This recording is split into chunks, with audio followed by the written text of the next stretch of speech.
İnsanın dünyada və axirətdə rüsvayçılığına səbəb olduğu üçün hər bir özünə xeyir istəyən müsəlman Allahdan yardım dilədikdən sonra günahları özündən uzaq tutacaq səbəblərdən möhkəm yapışmalı və bu səbəbləri axtarmalı, hansı ki o səbəblər insanın günahlardan xilas olmasına yardım edir.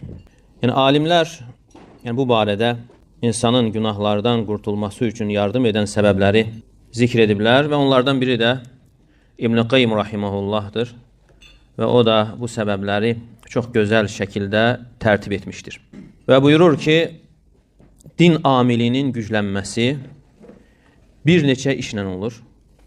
Onlardan birincisi Allahı ucaltmaqdır.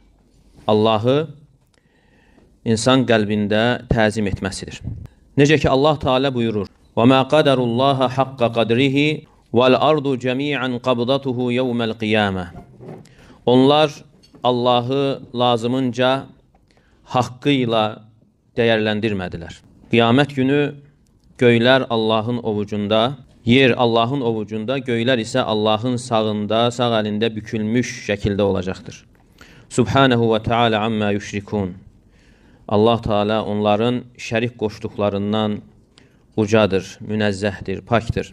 Nuh surəsində həmçinin Allah Teala buyurur: "Mə lekum la tercun lillahi vaqara. Və qad xalaqakum atwara." Nə olub? Yəni siz Allahı haqqı ilə təzim etmir, ucaltmırsınız. O sizi ana bətnində tövrlə, yəni mərhələlərlə yaratdı. Qurtubi rahimehullah deyir ki, bu ayənin təfsirində advara, yəni hər bir tövrdən sonra, yəni ilk mərhələdə nütfə, sonra laxtalanmış qan, sonra isə çeynənmiş ət parçası, sonra yaradılış halının tamamlanmasıdır. Kim bunları edirsə, yəni bunu edən, bu yaradılışı verən, xəlq edən kimdirsə, təzim olunmağa layiq olan da odur.